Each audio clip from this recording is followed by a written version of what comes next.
Hola, ¿cómo están? Muy buenas noches. Mi nombre es Jaime Chincha y nada está dicho, menos en este diciembre. Las cosas que han pasado hoy, pues hay de todo como en botica. Vaya, el presidente de la Federación Peruana de Fútbol, el señor Edwin Oviedo Pichotito, se encuentra a esta hora de la noche en la prefectura de Lima. Sí, el mismo lugar donde Keiko Fujimori en octubre pasado fue detenida preliminarmente por 10 días. Esas son imágenes de esta noche del ingreso de Edwin Oviedo a lo que será su prisión por los próximos 10 días.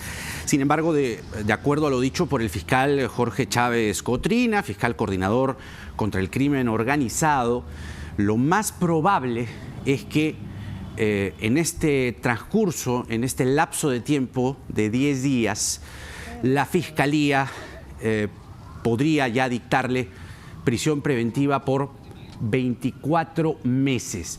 La detención preliminar a Oviedo tiene que ver con el caso de los cuellos blancos del puerto.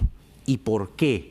Porque de acuerdo a testimonios de colaboradores eficaces, Edwin Oviedo fue un financista de esta organización criminal, que ya sabemos que era encabezada por Inostroza, Walter Ríos, los consejeros del Consejo Nacional de la Magistratura, etc.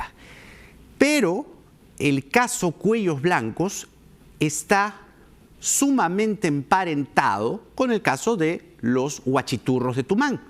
Y es que, de acuerdo a la tesis fiscal, Oviedo fue financista de esta organización criminal para quedar encubierto, para protegerse, para blindarse con los cuellos blancos del caso Huachiturros. Entonces, existe una íntima relación entre ambos casos. Vamos a ver qué es lo que pasa con el señor Oviedo. Me refiero a los 24 meses de prisión preventiva, que es lo que por lo menos el fiscal Chávez Cotrina ha anticipado que debe ocurrir en estos días que vienen. Son 4 delitos que se le atribuyen a Edwin Oviedo. 4 delitos: tráfico de influencias, cohecho activo genérico, cohecho activo específico y el delito de organización criminal. Esos 4 delitos son los que se le imputan al señor Oviedo y eso tendrá que dilucidarse en un proceso luego, ¿no? Pero voy a presentarle de inmediato a mi invitado de esta noche. Se trata del ministro de Justicia, el señor Vicente Ceballos, que ya se encuentra aquí en el estudio de Nada Está Dicho en RPP Televisión. Señor Ceballos, gracias por estar aquí. Muy buenas noches. Muy amable usted por la oportunidad. No, el gusto es mío. Mire, comencemos justamente por este caso porque el gobierno ha sido acusado de levantar una suerte de cortina de humo con el caso de Edwin Oviedo. Se dice que se ha querido tapar, ¿no?, la denuncia de interceptación telefónica que ha hecho Alan García, tema que vamos a tratar y desarrollar esta noche, pero lo que se le imputa al gobierno es que han intervenido, interfieren, ¿no?, en el sistema de justicia, levantando el caso Oviedo para tapar lo que ha ocurrido con Alan García. ¿Qué tiene usted que decir? No, en absoluto. Rechazar esas apreciaciones me parece sumamente antojadizas y impertinentes. En principio, la petición se hace a instancia de un fiscal y la autoriza el juez. Y este mandato de detención preliminar obviamente se traslada a la policía. La policía no puede actuar en tanto y en cuanto no tenga una resolución judicial que la pueda estar autorizando. Y de acuerdo a lo informado por el ministro del Interior, señor Morán, esta resolución se la tenía de días pasados y obviamente simplemente se esperaba la oportunidad en que se esté dispuesto para poder operar y ejecutar esta determinación judicial. El Poder Judicial es un ente autónomo, el Ministerio Público igual, sino que cada quien está cumpliendo sus roles. En este caso, obviamente, le corresponde al Ministerio del Interior, a instancia de la Policía Nacional, de poder ejecutar ese mandato. Leía mis apuntes y usted hace exactamente un mes, el 6 de noviembre, dijo públicamente que el señor Oviedo debía dar un paso al costado de la Federación. Hoy, con lo que ha ocurrido, exactamente un mes después de su declaración, ¿cree usted que hay un impacto negativo a la Federación Peruana de Fútbol con todo lo que está pasando con Oviedo? No, definitivamente. Se estaba confundiendo en lo que es ese sentir ciudadano por el deporte. Primero el Mundial, el señor Oviedo sale a la palestra, un poco que se libera de las acciones del Poder Judicial, y cuando advertíamos hace un mes es que obviamente ya las responsabilidades ya se ponían de conocimiento público a través de los medios de comunicación, no solo por el caso Tumán, sino también por el caso de los cuellos blancos del puerto, y en una medida que se veía en la distancia que en cualquier momento iba a acontecer, y así una conciencia que finalmente se puede estar dando, pero reitero, ¿no? Esta es una discrecionalidad de la justicia en nuestro país que finalmente ha determinado este tipo de acciones. Bueno, vamos al tema de fondo, al tema que sin duda apunta directamente al gobierno, en palabras del señor Alan García, que lo que ha dicho hoy, cuando menos, de solo leerlo, resulta grave. Bueno, primero está acusando de chuponeo al gobierno. Y lo otro que ha dicho es que existe una organización criminal dentro del gobierno que se dedica a prácticas montesinistas. ¿Cuál es su descargo? ¿Qué tiene usted que decir sobre lo que ha dicho Alan García? Mire, creo que una virtud que tiene el señor García es de instrumentalizar circunstancias, y esta es una evidencia más de ello. En principio, este gobierno, y lo ha exteriorizado el presidente de la República de manera contundente, no dispone ni aplica estas prácticas. Es más, este es un gobierno con clara transparencia y compromiso por el país y apegado a las formas democráticas, no solamente en el posicionamiento, sino en la actitud.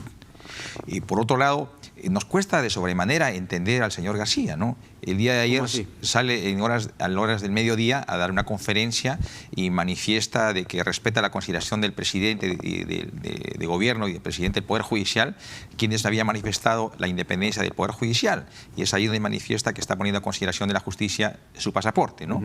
Horas más tarde levanta su dedo acusador directamente contra el presidente de la República y, más aún, pone en tela de juicio algo más grave: el propio proceso de referéndum. Entonces, García contra García. ¿No? Es incomprensible este tipo de acciones que en escasas horas obviamente dice y se desdice. Y creo que a estas alturas de la vida, una persona que ha tenido el honor de ser 2 veces presidente del Perú debería tener el comportamiento de un auténtico estadista, de dar orientaciones, premisas que conduzcan a una estabilidad política, institucional de nuestro país. Pero esto no hace más que alimentar cierto desconcierto ante un sector importante de la opinión pública. Creo que esto debe darse por superado. Es más, ya hay una intervención en este caso concreto, en el cual el señor García está acusando al gobierno del Poder Judicial a instancia de la Fiscalía. Ya está interviniendo. Ha lacrado la unidad vehicular y obviamente los órganos jurisdiccionales determinarán el grado de involucramiento o de responsabilidad que pudiera haber. El señor ministro del Interior el día de ayer ha salido acompañado de los generales, que ha dado una clara muestra de un trabajo corporativo y acudiendo a un oportuno deslinde. Ahora, si quedaran dudas, pues estas dudas aún serán absueltas por lo que es la autoridad jurisdiccional. Sin embargo, el señor García es una persona investigada por presuntos delitos que tienen que ver con corrupción. Se le debe investigar porque debe aclararse si el dinero que recibió por conferencias, por lo menos eso es lo que existe, digamos, en el atestado fiscal, si el dinero que recibió por conferencias provino de Odebrecht. Eso es concretamente lo que ha pasado, digamos, o lo que se le imputa al doctor García. Pero lo que ha hecho al pedir un asilo, negado finalmente, ¿podría interpretarse como un peligro procesal para usted? Es decir, si una persona es investigada y lo primero que hace es irse a una embajada, ¿eso para usted califica como un peligro procesal? Mire, vayamos por partes, ¿no? En primera instancia, viene el país muy presto ante un llamado de la justicia a dar una declaración. Se da días después un mandato de impedimento de salida del país y lo primero que se hace es acudir a una embajada pidiendo el asilo. O sea, hay una primera acción de sometimiento a la justicia. Y lo segundo, cuando hay una determinación de impedimento, ni siquiera de mandato de detención preliminar, recurre a la figura del asilo. Y bastante delicado, o sea, no es el asilo por el asilo. O sea, primero que se trata de poner en evidencia ante la opinión pública internacional de que en el país de este ciudadano no hay Estado de Derecho, no hay respeto a las libertades y no hay independencia de poderes. Es decir, pone en tela de juicio la propia institucionalidad democrática de su país para salvaguardar, entre comillas, su libertad. O sea, no ha puesto precio ni límite a una acción de esta envergadura. Ahora, a la pregunta concreta, ¿no? ¿Podría en cierta forma materializarse esta acción como un peligro de fuga? Mire, yo me voy a ahorrar de comentarios, porque esta circunstancia tiene que ser delimitada por la propia justicia. Estando inmerso en una diversidad de procesos judiciales, son los jueces y particularmente el Ministerio Público quien tiene que valorar los actuados judiciales o los actuados que se tengan dentro del proceso para finalmente poder determinar algún tipo de resolución a este respecto. Pero, digamos, en términos sencillos, quiso rehuir a la justicia. Mire, más allá del derecho y más allá de la acción de la justicia, el sentido común nos lleva a esa conclusión. Ahora, ¿qué va a pasar con las personas, aparentemente militantes apristas, que atacaron un vehículo del Ministerio del Interior? Porque lo que vimos en las imágenes de anoche fue una turbamulta yéndose contra el vehículo, agitándolo, moviéndolo, y no sé si para usted eso califica como un ataque, una agresión a un vehículo de propiedad del Estado. El Ministerio de Justicia, ahí está justamente el momento en las imágenes, el Ministerio de Justicia tiene un mando directo o indirecto con los procuradores, y los procuradores de oficio pueden actuar. El procurador del Ministerio del Interior está actuando al respecto, es decir, se van a formular denuncias contra esas personas, se las va a identificar, hay un proceso abierto. Cuéntenos. Mire, le comento, hubo un hecho muy singular, ¿no? En un encuentro deportivo en Chiclayo, que un entrenador deportivo le faltó respeto, alterado obviamente, a un policía, le dio una bofetada en la distancia. Se nos ha informado de que el procurador de orden interno inmediatamente ha formalizado una denuncia. En el caso concreto, obviamente, el procurador de orden interno, sin necesidad de que nosotros, como presidente del Consejo de Defensa Jurídica del Estado, estemos tomando una determinación, él tiene toda la autonomía funcional para poder evaluar consistenciar la información que se tenga y formular la denuncia que corresponda.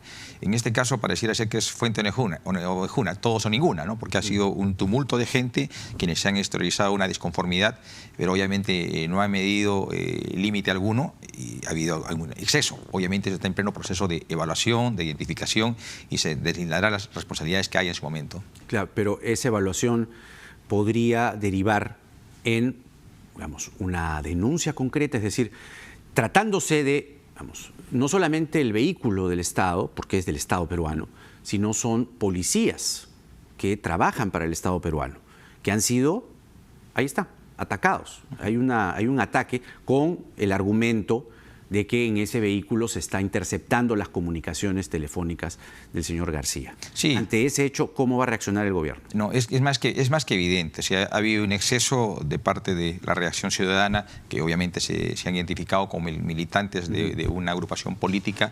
Necesariamente tiene que implicar algún tipo de formulación y deslinde de responsabilidades. Pero como le reitero, esta es una competencia que autónomamente tiene que asumirla el procurador de orden interno. Ya, pero ¿para usted debería hacer algo el procurador? Por supuesto que sí, definitivamente, ¿no? O sea, no puede percibirse algún nivel de desconfianza o de duda sobre algún bien y automáticamente actuar, exacerbar los ánimos, caer en violencia. O sea, creo que esto no es propio de una civilización o de un Estado de Derecho. Claro. Y obviamente para eso está la autoridad.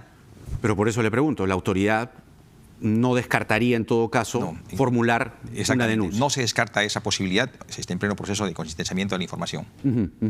Ahora, el asunto es bastante delicado, ¿no? Porque, a ver, ¿qué está pretendiendo el señor García para el gobierno? Porque hay aquí un alboroto, hay además cargos contra el gobierno, porque, a ver, ¿qué podría estar, digamos, barajando el señor García? Él ha dicho, hay que limpiar de aparentes malos elementos que harían esta clase de interceptaciones, es lo que dice. ¿O cree usted más bien que se quiere declarar un perseguido y está buscando sustento para tener un asilo? Porque él dice, me están persiguiendo, soy una víctima, así no se ganan referéndums, dirigido directamente al presidente Vizcarra. Y además daría la impresión que hay una suerte de mancha contra el referéndum del domingo, ¿no? ¿Para usted qué está pretendiendo el señor García? Me quedo con esta última lectura suya, definitivamente, ¿no? Es más que evidente que, y estas presentaciones sistemáticas, y un poco estaba relegado de salir a los medios de comunicación, pone de manifiesto una actitud de victimización. Y sin límites. porque una vez más, ya le reiteraba antes, hablaba de autoridad, de democracia, pero horas más adelante, y hoy día inclusive, también se está poniendo de manifiesto de que acá no hay Estado de Derecho. Y pone en tela de juicio, que es lo más grave, el propio proceso de referéndum, que es sumamente delicado. No tiene por qué confundir una cosa con otra. ¿Qué pretende García contra el referéndum? Obviamente que esto no prospere de una manera, pero no que no prospere por la participación ciudadana, sino, entiendo yo, por la convocatoria que ha hecho el gobierno. O sea, esta es una posición contra el gobierno. Y pareciera ser que esto ha sido alimentado en demasía por la posición sólida, coherente y razonada que ha asumido el gobierno frente a la petición de asilo.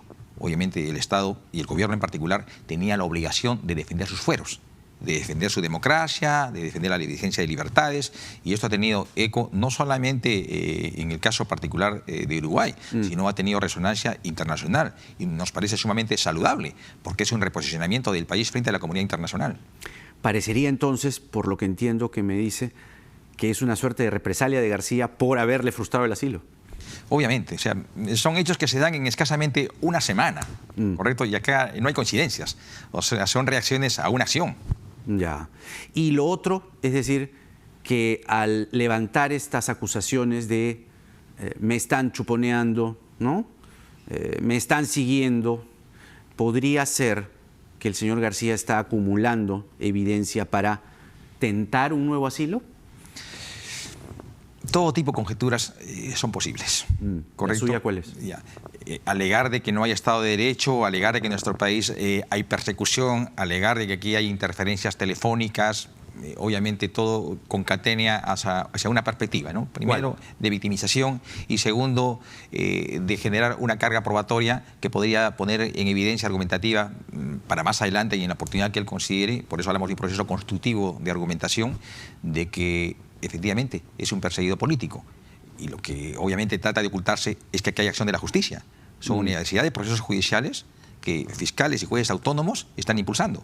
O sea, que buscaría declararse un perseguido político nuevamente. Mire, hay hechos, como le reitero, que se suman unos a otros y no son gratuitos y son coincidentes. Claro. ¿Correcto? Entonces, y el mensaje que se está dando, y esas son las expresiones propias del expresidente, ¿no? De poner en tela de juicio la democracia en nuestro país. Claro. Y si uno se declara perseguido político, lo que podría estar buscando es nuevamente, en el, no sé si corto, pero mediano plazo, un nuevo asilo. Y por eso yo saludo la actitud drástica, envalentonada y oportuna del ministro Morán el día de ayer en horas de la noche al brindar su conferencia de prensa, y el mensaje que ha dado en horas de la mañana en esta reunión de integridad a la cual ha participado el señor presidente de la República. Es una posición de Estado sólida, muy decidida, y que muestra el carácter que le está poniendo el gobierno a lo que es la defensa irrestricta de libertades y de vigencia del Estado de Derecho. ¿Usted le cree a Alan García cuando dice que va a colaborar con las investigaciones? No estoy en esa circunstancia de creerle o no, creo que no me corresponde. Ahora, hay otro tema, que es el de la ley que considera como un delito el financiamiento ilegal a los partidos políticos, aprobada esta semana en el Congreso de la República, y que ha causado bastante revuelo, porque lo que dicen algunos es que es una ley con nombre propio, para justamente reducir las penas que enfrentarían en un juicio, en un proceso, en una investigación ya abierta, formal, la señora Fujimori y el señor García. ¿Cuál es la respuesta del gobierno, teniendo en cuenta que este es el mismo tema que está en la pregunta 2 del referéndum de este domingo? Sí. Mire, lo ha manifestado el presidente, correcto, y nosotros también ya hemos hecho una revisión inmediata. Obviamente, esta norma va a llegar en su momento al Poder Ejecutivo para su promulgación, y de una u otra manera tiene graves vicios de constitucionalidad, y se los voy a manifestar. En primera instancia, la pertinencia y oportunidad con que se ha dado. Estamos a puertas en menos de 72 horas de participar de un proceso de referéndum. Y el punto 2 de la consulta ciudadana es justamente el financiamiento. Si bien la enmarcación jurídica constitucional de esta reforma habla de financiamiento y habla también de la regulación administrativa, civil y penal, ¿por qué no esperar a que finalmente se apruebe y hay un mínimo de coherencia y responsabilidad posteriormente acudir a su reglamentación? Pero algo más importante, que de un tiempo a esta parte lo ha sentado como una premisa el Tribunal Constitucional: no se puede eludir una fase deliberativa. La pregunta es, y lo han reclamado los congresistas a voz elevada el día de ayer, ¿no? ¿Se ha acudido a un debate oportuno dentro de los plazos y con la prudencia que una materia de esta envergadura exige? No. Y lo tercero, lo ha manifestado el especialista en Derecho Penal Carlos Caro el día de hoy en la mañana, ¿no? Aquí hay en cierta forma una figura encubierta. ¿Cuál? Que es la exhibición de la responsabilidad penal.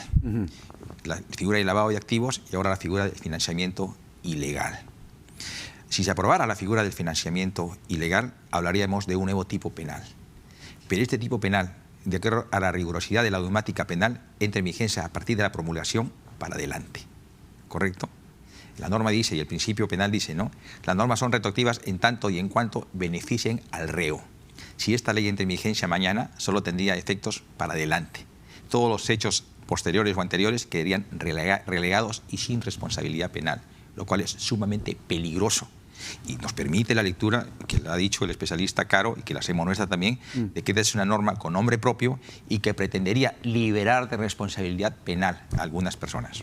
¿Hay alguna intención subalterna en los congresistas que han votado a favor de esta ley en contra del referéndum, teniendo en cuenta que es prácticamente lo mismo? Yo prefiero no calificar las actitudes personales de los congresistas. Prefiero concentrarme en los contenidos y alcances de la ley.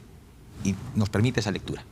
Que hay detrás de ella un mensaje de satisfacer de manera encubierta algún tipo de responsabilidades futuras. Claro, pero más allá de personas en particular, esta ley por sí misma, ¿cuánto afecta lo que se está queriendo, digamos, impulsar con el referéndum, con la pregunta número 2, que tiene que ver con el financiamiento de los partidos políticos? Sí, ahí hablamos de pertinencia, de coherencia y de mucha prudencia y responsabilidad. La norma contenida en la reforma habla de que es sancionado el financiamiento ilegal y conlleva responsabilidades penales, civiles y administrativas. Primero aprobemos la reforma y después de aprobada la reforma viene el desarrollo o la complementación a través de normas posteriores. En este caso nos estamos adelantando. Pero digo, y ese adelanto despierta también suspicacias, la oportunidad. El Congreso ya cerró la legislatura el día de ayer. Ha convocado, entiendo, una legislatura extraordinaria. Bueno, todavía no está en los plazos. Ha convocado a sesión para el día sábado. Sí, para ver un caso solo concreto. el tema Mamani. Para ver un caso concreto. Entonces, la oportunidad y las forzadas circunstancias en que se ha dado, obviamente, permiten este tipo de suspicacias. Ahora, pero lo que me ha llamado la atención, se lo quería comentar, ¿no?, es que 7 congresistas de Peruanos por el Cambio, el partido del gobierno, también votaron a favor de esta ley. El señor Violeta, el señor Bruce, el señor Dávila, el señor Oliva, el señor Meléndez, el señor Guía y la señora Sánchez. ¿Cuál es el nivel de coordinación con la bancada entre el gobierno y el Congreso, digamos? Hay comunicación, pero no con la fluidez que se quisiera, ¿no? No olvidiste que yo formo parte de un grupo independiente con Gino Costa y con Alberto de Belaúnde. Con ellos tengo una comunicación casi permanente, ¿no? El grado de amistad no se pierde por las responsabilidades que uno haya podido asumir. No, yo lo sé, lo hablo más bien como ministro, ¿no?, y como, digamos, como ejecutivo. Aquí, bueno, hay 7 congresistas del partido de gobierno que han impulsado más bien y han votado a favor de esta ley. Sí, yo desconozco las razones o justificaciones que haya detrás de esta decisión. No hemos tenido oportunidad de dialogar en estas horas últimas. Esto se ha aprobado el día de ayer en horas de la tarde. Desconozco las circunstancias en las cuales se haya permitido ellos poder inclinarse por votar favorablemente por esta norma, que desde todo punto de vista no despierta no solamente simpatía, sino genera desconcierto. Y en momentos en que estamos viviendo en el país, obviamente se debe se debe actuar y decidir con mayor tino. ¿Cómo llegamos para el domingo, ministro? Porque el referéndum, sin duda, concita suma atención, suma importancia por las reformas que los peruanos vamos a votar el día domingo, pero hay todo un ambiente alrededor o contra el referéndum que da la sensación de que, digamos, quieren socavar el referéndum. La sensación que se tiene o la percepción que se tiene desde acá es que hay intenciones de querer petardear el referéndum, querer en todo caso, que se mantenga el status quo anterior al referéndum y que ninguna de las reformas se apruebe. Espere. ¿Cuál es la garantía que el gobierno, el Estado, le está dando al referéndum del día domingo? Mire, es cierto, y no podemos pasar por alto este comentario suyo, ¿no? Hay una campaña bastante agresiva, diríamos, mayúscula, sobre todo en redes, ¿no? Primero, para neutralizar que la respuesta sea positiva o favorable a la consulta ciudadana de este próximo domingo. Sin embargo, debo decirle, en honor a la verdad, el presidente todos los días viaja acompañado de uno que otro ministro, y en esas circunstancias no deja de percibir un sentir ciudadano, de estar identificado abiertamente con lo que es la consulta ciudadana. Por eso en un momento dijimos, ¿no? El referéndum ya dejó de ser solo una materia del Ejecutivo, sino ya se ha adueñado la ciudadanía. Y se siente en las calles, se siente en las provincias, en las plazas. O sea, esa actitud, esa identidad que tiene la ciudadanía hacia esta oportunidad histórica que se le está dando de participar en la dinámica política de nuestro país, que es el referéndum. Obviamente, con mucha expectativa, esperamos que haya una concurrencia masiva y que sepan exteriorizar su punto de vista, que va a ser un referente fundamental en la toma de decisiones. ¿Hay temor o, en todo caso, vigilancia desde el gobierno a que puedan producirse algunas, digamos, acciones contrarias al referéndum? Usted me dice bien, hay en efecto una campaña bastante agresiva en las redes en contra del referéndum. ¿Cómo están, digamos, calculando ese panorama? Es decir, que puedan presentarse algunos hechos que puedan deslegitimar el referéndum o puedan socavar el referéndum del día domingo. Mire, en un criterio general, o sea, se perciben elecciones tal cual han acontecido las últimas de octubre relacionadas a las elecciones municipales y regionales, un ambiente tranquilo, con algunas notas saltantes, pero que de ninguna manera pueden llevar a una generación de conceptos. Yo acabo de culminar en horas de la tarde una reunión de trabajo con observadores de la OEA. Entiendo que Transparencia también tiene una presencia en todo el país. Nosotros no hemos podido acreditar personeros en cada mesa, más sí está habilitado el Partido Aprista para poderlo hacer, porque se ha inscrito ante la OMPE, como las normas y reglamentos lo permiten. Pero en principio, con la presencia y recurrencia masiva de los ciudadanos al acto del voto por el referéndum, creo que es una garantía más que importante, no solamente por la transparencia, sino para que se convierta en una auténtica fiesta democrática. ¿El referéndum es un plebiscito para el presidente Vizcarra? Y algunos lo han adelantado así, ¿no? Mire, no puedo negar que este acto ha sido impulsado por el presidente de la República con su mensaje que se inició el 28 de julio, usted recordará, en el Parlamento de la República. Lo ha liderado, lo ha impulsado, y él ha recogido un sentimiento ciudadano, que lo ha hecho suyo, lo ha plasmado en impulsar inicialmente el proceso de referéndum, lo ha seguido sembrando en su amplio recorrido por el país, y ahora obviamente cuenta con la legitimidad que le da la ciudadanía. Pensar a que esto es una especie de plebiscito, no creo llegar al contenido propio de un plebiscito de carácter político, ¿no?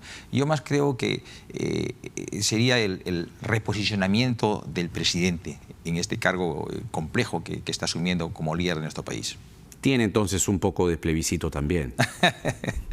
Usted es dueño de sus palabras y las considero. Claro, el posicionamiento político tiene una sinonimia, ¿no? Claro, una traducción sí, de... o sea, ¿no? Son distintas lecturas, ¿no es cierto? Pero para usted tiene un poco. No, obviamente es sumamente importante para nosotros como gobierno, porque hemos venido impulsando un proyecto de referéndum, ¿no es cierto? Claro. O sea, obviamente, si resulta un resultado negativo, obviamente es un traspiés para el gobierno. O sea, nosotros somos los impulsores y esperamos que el resultado sea bastante auspicioso, definitivamente.